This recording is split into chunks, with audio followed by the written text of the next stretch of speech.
let's get into this. Clash Mini Update 8 is the biggest update Clash Mini has ever had. It is the update to determine if the game goes global or if it gets killed. Extremely important. Let's go over my honest thoughts and opinions about this update because I have a lot of them. I'm gonna have some positive things to say and some negative things to say, starting with first impressions. I recorded for an hour of me playing the update for the first time. And for that hour, I didn't play a single game because instead I was spending my time trying to unlock the new minis, specifically Princess. And as a previously maxed out player, I didn't think it was going to be that difficult to unlock her. Boy, was I wrong. I'm ashamed to admit this, but I spent over $200 to try to unlock most of the new minis. And in terms of the toy machine shop, yeah, Clash Mini is a casino now. And I lost. All I got out of the $200 that I put in was Hog Rider, being the special unit mini that I got. And I got that out of the pity guarantee. For example, to get either Chompy or Decoy Adept, I have to open this 59 more times in order for it to give it to me on a guarantee. Otherwise, I have a 0.5% chance of unlocking it. I think I had an even bigger chance. I think I had close to a 1% chance or something for Hog Rider, and I got unlucky. I didn't get it, so I got the pity giveaway, and that's all I got out of it. I used the rest to get fragments and gold to level up. At the time, I went like all the way to like level 104 or something, and still did not unlock Princess. Still locked. I did get Diffuser and Giant, but most of that I unlocked because I was a maxed out player. So really, all I got from putting $200 into the game was one mini, which was Hog Rider. There's something wrong with that. That should not be a thing, all right? I understand that I shouldn't unlock all minis on day one, especially if I was a free-to-play player, but I was spending money, so I expect to get way more than one mini for $200. I mean, that's insane to me. I think the whole gacha system, it was not fun. It was not a fun experience at first. You know, it was the first hour of me just spending money, opening things, losing, feeling defeated, then wanting to quit and give up, which I did. I never edited that video. I never uploaded it because it wasn't entertaining. I wasn't entertained by it. I really only want to make entertaining videos for you guys. That being said though, after I stopped recording, I then played some games, and gameplay alone saved the update for me. I am so in love with what they did with classes. Classes are so good for the game. It makes deck building strategic. It's not just about throwing down minis on the board and seeing what happens. It's no longer rock, paper, scissors matches. It's got synergies. It's got skill now, skill pre-battle, and then skill during the battle, because now you can decide which synergies, which classes you want. Also, the whole hero movement thing and upgrade system, the fact that you can promote your hero and essentially have an evolved hero in the game, but the fact that you can only pick one means you have a lot more strategy to your hands, because now whatever ability you pick when you evolve your hero, that can drastically change the game. I've had so much more fun with these last two updates. The whole no movement thing added so much more strategy to it, and now classes, promoting the hero from within the game, that has added way more strategy, way more depth, and way more fun into the game. I'm having a blast. I cannot put my phone down. I have been playing so much of it. It's so much fun. But it would be even more fun if I could play with the new minis. And I think I should have more than Hog Rider for $200 worth. Now, granted, I'm now at 108 collector level, so I can have a chance at unlocking 5 more new minis or a bunch of keys, which given my luck, it will probably be keys. But I'm gonna save that for a future video. Hey yo, Future Morse Potato here. I decided not to make a video about it because, as you can see, I'm just unlocking these things and I'm not really getting any luck. And look at that, I end up getting nothing. That's right, no new minis. Level 108, and I still got all these to unlock still.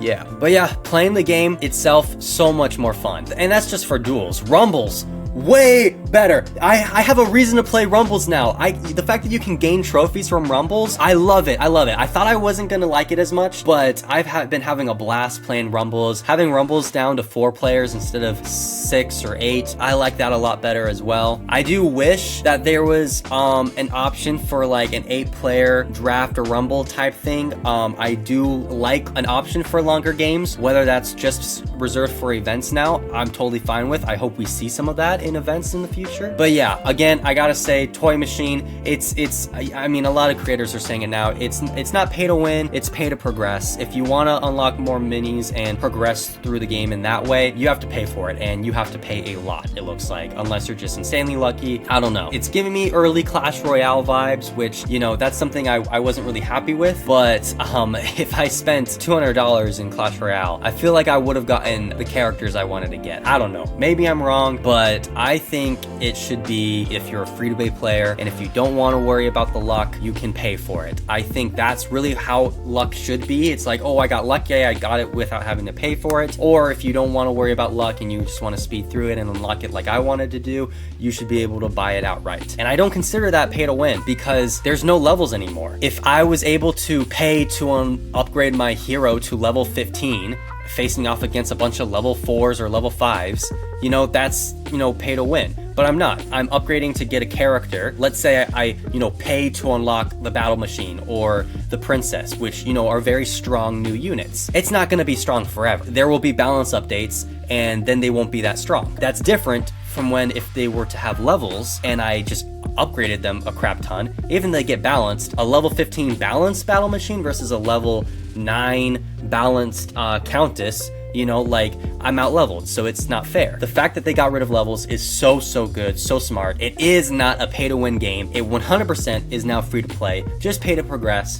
which I know they wanted to focus in on progression a lot with this game, and I'm worried that would hurt retention with the game. But it's also only been a few days, and this is at an experienced player that is used to having rewards and things just handed to me, because that's what it was like with prior updates for Clash Mini, especially the last update. It was so easy to unlock new units and to upgrade them, and that's not good for the game. My Nuzlocke video, my most popular video on my channel, I sat down on a brand new account and I played for a total of 3 days, and I had already maxed out a couple heroes, and I unlocked almost every single mini in 3 days. That's way too fast, and that's what, you know, all the players are used to. So obviously the majority of people are going to be like, what the heck, I was able to unlock everything so much easier and quicker and faster, and now it's harder now. Well, you got to compare it to Clash Royale, for example. Like, if you play Clash Royale for 3 days, there's no way you would have unlocked everything, let alone max out one card. I've been playing Clash Royale for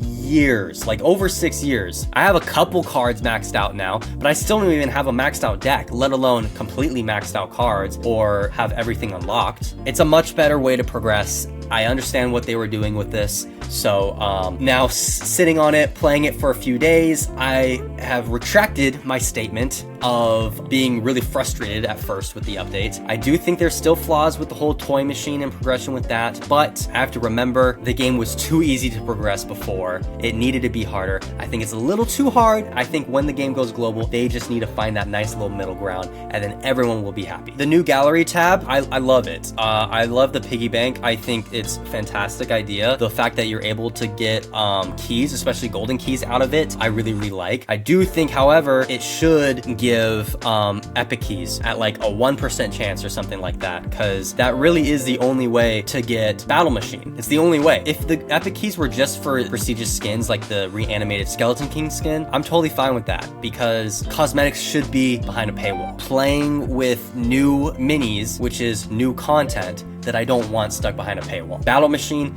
it is stuck behind a paywall. I mean, the luck in order to get it and the amount of keys that you get, it's like almost impossible. So whether battle machine becomes part of the gold keys, which I know Full Frontage talked about, or if the piggy bank has epic keys in it, there just needs to be a way to add more epic keys in the game. These galleries are fun. I do like the whole like waiting and coming back for a new unlocked gallery to get closer to completing it. That's one thing that I loved about Clash of Clans. There was was something rewarding about coming back and seeing, oh, this is finished, this is ready. It was very rewarding. So I do like this a lot. Emotes. 100% don't like what they did with emotes in this game. I gotta be honest.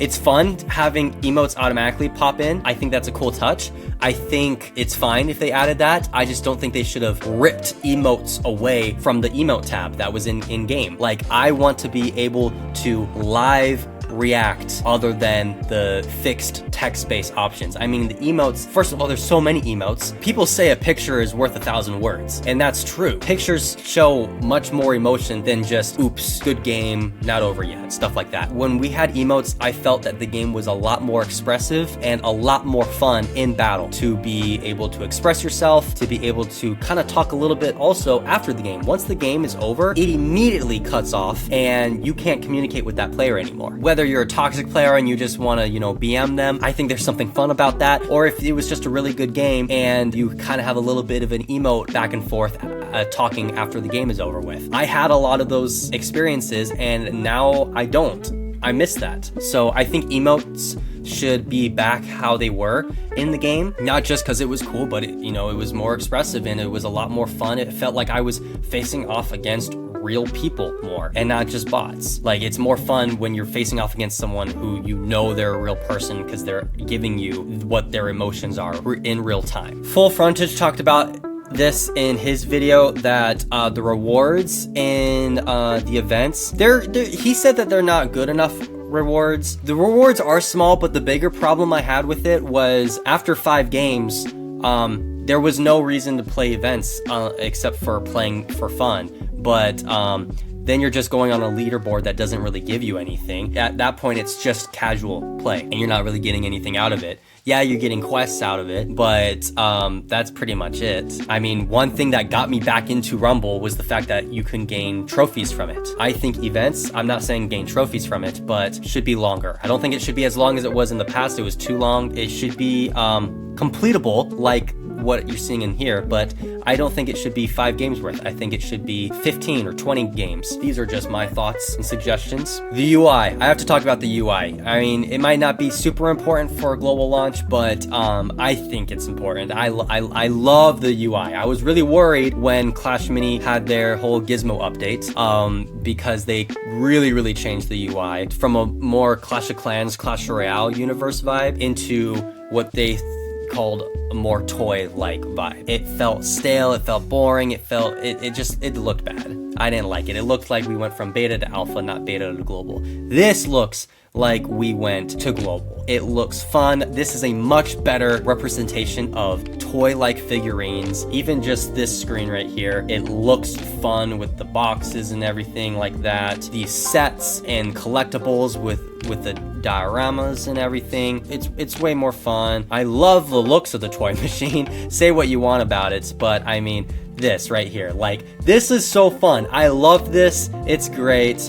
400 gold. See, yeah, it would have been nice to get one of these skins, but that's my luck.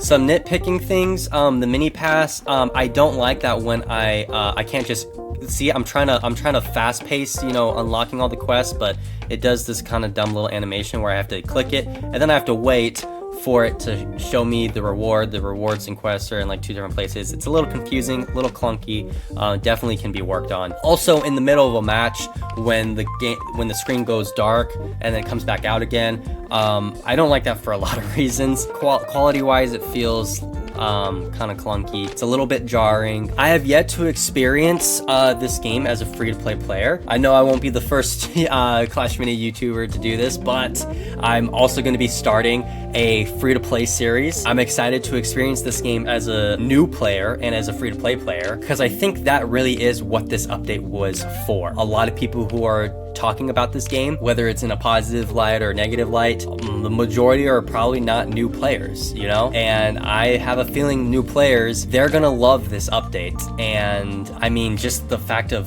that the way that you're gonna be able to unlock all these new minis and everything. I mean, this is like a new game. Like if you played this game in the past updates and you hopped on this, it feels such like a new game that it's at one point overwhelming, and it takes a few days to kind of get used to it and get into the groove of it. I want to experience what this new game is by playing it as a new player. Even me giving these critiques, I still think this game is ready for global. I think the gameplay is so much more fun. Deck building is gonna be more fun. It's not just Clash Royale, but small anymore. It's got way more depth. I think it's better. I'm gonna say it. I think Clash Mini now is better than Clash Royale. I think it deserves to go global because of that. And they really have nailed the gameplay, which, I mean, for a game, that is the most important to focus on, is gameplay. The core gameplay is the best that it has ever been. Clash Mini, keep going in that direction. Time will tell with how progression feels. I'm excited for the January update when the rest of the minis come out. And that's all I have to say for this video for right now. I probably will have more to say once I start a new account and play as a free-to-play player, but I just wanted to share my initial thoughts and reactions as a current player of Clash Mini. Let me know what you guys think down in the comments, and subscribe for future videos. Goodbye!